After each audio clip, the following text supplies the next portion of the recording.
আসসালামু আলাইকুম। আমি মোহাম্মদ ফাহিম, পিতা মোহাম্মদ আবু মুসা খান, গ্রাম রামপুর, থানা দেবিদ্বার, জেলা কুমিল্লা। আমি প্রায় অনেক দিন যাবৎ কান পাকা রোগে ভুগতেছিলাম। দেশের অনেক সুনামধন্য ডাক্তারের কাছে গিয়ে ওনাদের পরামর্শ অনুযায়ী ওষুধ সেবন করি।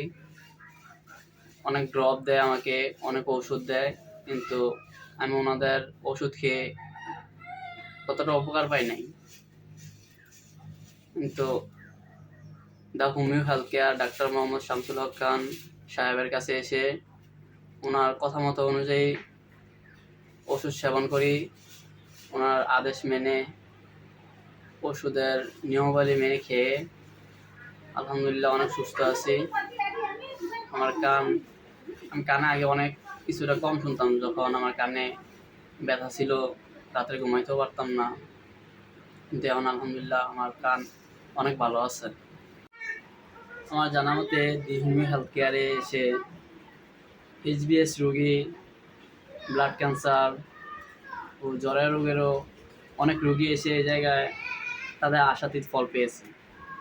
আশা করি আমার মতো যারা কান পাকা রোগে ভুগতেছিলেন এবং ভুগতেছেন, তারা ডাক্তার মোহাম্মদ শামসুল হক খান সাহেবের সাথে এসে যোগাযোগ করে ওনার ওষুধ সেবন করলে আশা করি ইনশাল্লাহ ভালো হতে পারে। আমি এই বলে আমার বক্তব্য শেষ করতেছি। আসসালামু আলাইকুম ওয়া রাহমাতুল্লাহ।